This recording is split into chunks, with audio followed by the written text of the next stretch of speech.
नमस्कार, मैं किरणेश।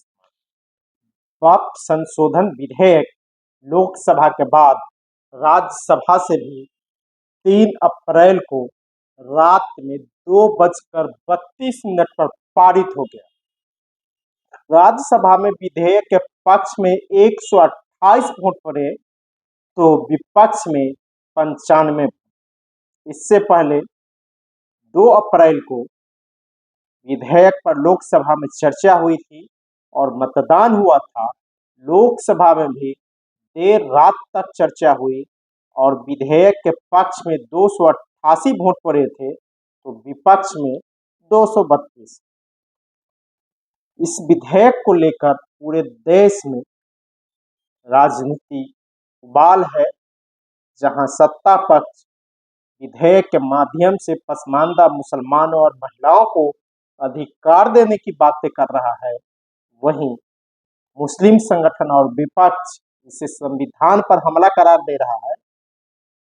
देश के 23 राज्यों और 7 केंद्र शासित प्रदेश को मिलाकर 32 वक्फ बोर्ड है। बिहार और उत्तर प्रदेश में शिया और सुन्नी दोनों का वक्फ बोर्ड है, यानी बिहार में दोनों शिया और सुन्नी का भी वक्फ बोर्ड है और दोनों बोर्ड के बिहार में अध्यक्ष जदयू से जुड़े हुए हैं।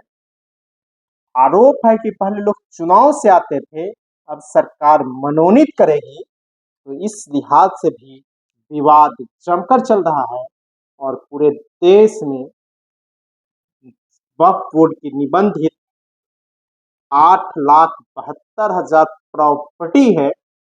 और इसी बीच लोकसभा और राज्यसभा में राष्ट्रीय जनता दल के राष्ट्रीय अध्यक्ष लालू प्रसाद यादव द्वारा 2010 में लोकसभा में दिए गए वक्तव्य पर खूब चर्चा हुई।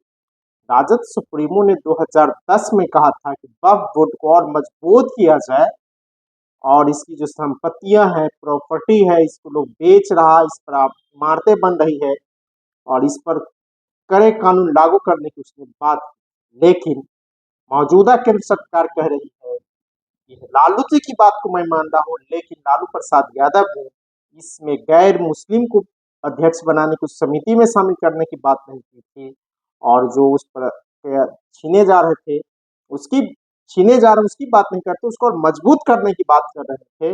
लेकिन जो मौजूदा सरकार है पूरी तरह इस वक्फ विधेयक की कमेटी को बदल के रख दिया है।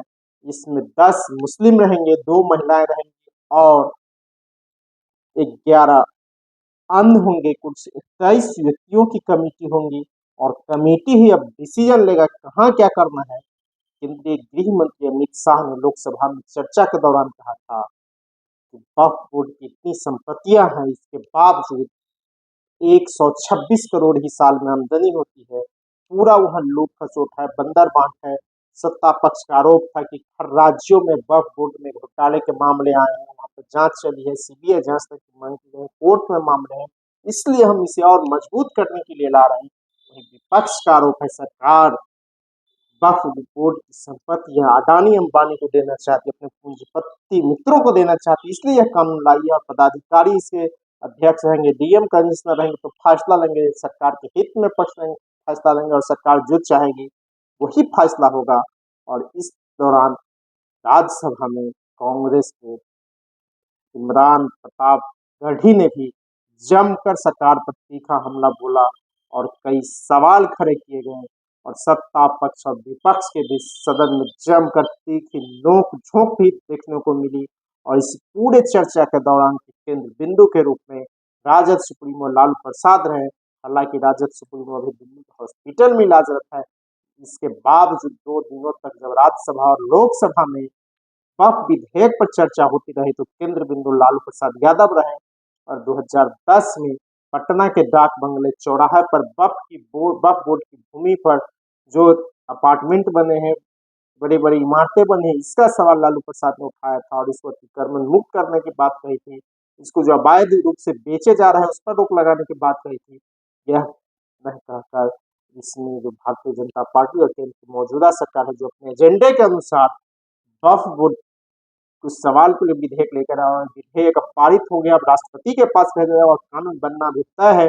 और केंद्रीय गृह मंत्री अमित शाह ने भी कह दिया है कि जो संसद में पारित होगा उसे सबको मानना पड़ेगा। सरकार ने जो फैसला लिया है उसे अब हर समुदाय के लोग को मानना, हालांकि वक्फ के लोग कह रहे हैं कोर्ट जाएंगे, उन्होंने विरोध शुरू कर दिया है और मुस्लिम धार्मिक संगठन भी इसके विरोध में है।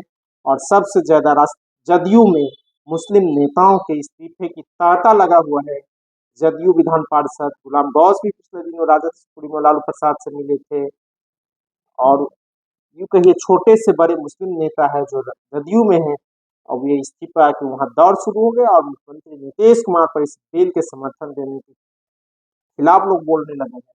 और मुस्लिम भी, बिहार के मुस्लिम भी, बिहार के मुख्यमंत्री और जदयू के राष्ट्रीय अध्यक्ष नीतीश कुमार को पूरी तरह टारगेट करने लगा है इस बिल के पारित हो जाने के बाद। किरण देखता हूं, मैं उनके सामने बहुत अदब से ये बात कहना चाहता हूं कि चिरागों के सफर में दबदबा हो आंधियों का तो फिर अंजाम जुल्मत के सिवा कुछ भी नहीं होगा। ये दुनिया नफरतों के आखिरी स्टेज पर है, इलाज इसका मोहब्बत के सिवा कुछ भी नहीं होगा। मैं भावुक हूं, मेरी थैंक यू मैडम। सरकार ने जो लाया है संशोधन, इनका सरकार का पहल ये ठीक है, हम समर्थन करते हैं। मौलाना इसरारुल साहब, हमारे शाहनवाज जी और साथियों के साथ मैं समर्थन करता हूँ। देखिए, कानून बनाना चाहिए बहुत कड़ा। सारी ज़मीनें हड़प ली गई है, चाहे सरकारी हो या गैर, उसमें जो काम करने वाले लोग हैं सब बेच दिया है। प्राइम लैंड, ऐसा नहीं है कि कोई खेती वाली ज़मीन है। पटना के डाक बंगला पर जितनी प्रॉपर्टी थी ये सब पर अपार्टमेंट बन गया, सब लोगों ने लूट लाट लिया है। आगे से खैर अब तो लाइए इसको पास हम लोग कर देते हैं संशोधन आपका, लेकिन आगे से कड़ाई के साथ जो भी बल्लियाँ बना रहे हैं इसको संवैधानिक अधिकार दीजिए और कानूनेबल ऑफेंस करिए। अगर कोई बेचता है सो और जो कब्जा किए हुए है सो, और ये सारे लोगों को क्रिमिनल मतलब नॉन बेलेबल इसको नहीं बनाइएगा तब तक आपका ये खंता पूर्ति ये होता रहेगा। इसको बना दिया, उसको बना दिया, ये अबलाइज हो गया और काम खत्म हो गया। धन्यवाद। ये यही बात है। श्री SD शारिक, इसको एक कड़ाई। धन्यवाद सभापति महोदय। हम ही को कातिल कहेगी दुनिया, हमारा ही कत्लेआम होगा। हम ही कुएं खोदते फिरेंगे, हम ही पे पानी हराम होगा। सभापति महोदय, सन 1947 में दिल्ली की जामा मस्जिद की तारीखी सीढ़ियों पर खड़े होकर के भारत रत्न मौलाना अबुल कलाम आजाद साहब ने कहा था कि मुसलमानों कहां जा रहे हो, ये है तुम्हारा मुल्क, यहां तुम्हारे आबाओ अजदाद की कब्रें हैं। उस वक्त मौलाना आजाद की ये सदाएं सुन करके लोगों ने अपने सरों की गठरियां उतार करके रख दी थी। आज उसी दिल्ली में मौजूद देश की संसद में एक बिल आया है जो हमसे उसी जामा मस्जिद की सीढ़ियों के सबूत मांगेगा, जो उन्हीं सीढ़ियों के पास अपनी कब्र में सोए हुए मौलाना आजाद को फिर से कब्र से सदा देनी पड़ेगी कि ये जो कब्र है वो मेरी कब्र है, ये किसी सरकार की जागीर नहीं है। सभापति महोदय, कल किरण रिजिजू जी कह रहे थे कि रेलवे की जमीनें देश की जमीनें हैं, डिफेंस की जमीनें देश की जमीनें हैं। हाँ मंत्री जी हैं, बिल्कुल हैं। ये जो वक्फ की जमीनें हैं ये हमारे पुरखों ने धार्मिक कामों के लिए डोनेट किया है, तो हम भी तो इसी देश के नागरिक हैं, हम भी तो इसी देश के बेटे हैं, तो वक्फ की जमीनें भी तो इसी देश की जमीनें हैं, उनको पराया क्यों बोलते हैं आप? सभापति महोदय, अशफाकुल्लाह खान जब फैजाबाद की जेल में फांसी के फंदे पर झूल रहे थे तो इसी देश की जमीन के लिए झूल रहे थे ना। सभापति महोदय, अंडमान की जेल में काला पानी की सजा काटकर अपनी जान देने वाले मौलाना फजले हक खैराबादी हो या शेर खान अफरीदी हो, वो भी तो इसी जमीन के लिए अपनी जान दे रहे थे ना। सभापति महोदय, पाकिस्तान के खिलाफ लड़ते हुए अपनी जान देने वाले महावीर चक्र विजेता ब्रिगेडियर उस्मान हो या पाकिस्तान के पैटर्न टैंक उड़ाने वाला परमवीर चक्र विजेता वीर अब्दुल हमीद हो, वो भी तो इसी जमीन के लिए अपनी जान दे रहा था ना। और मंत्री जी, मैं इस सदन में अलग ऐलान ये कहता हूं कि जब भी इस देश की जमीन को लहू की जरूरत होगी, आपसे 2 कदम आगे इमरान खड़ा मिलेगा, ये मैं आपसे यकीन दिलाते हुए कह रहा हूं।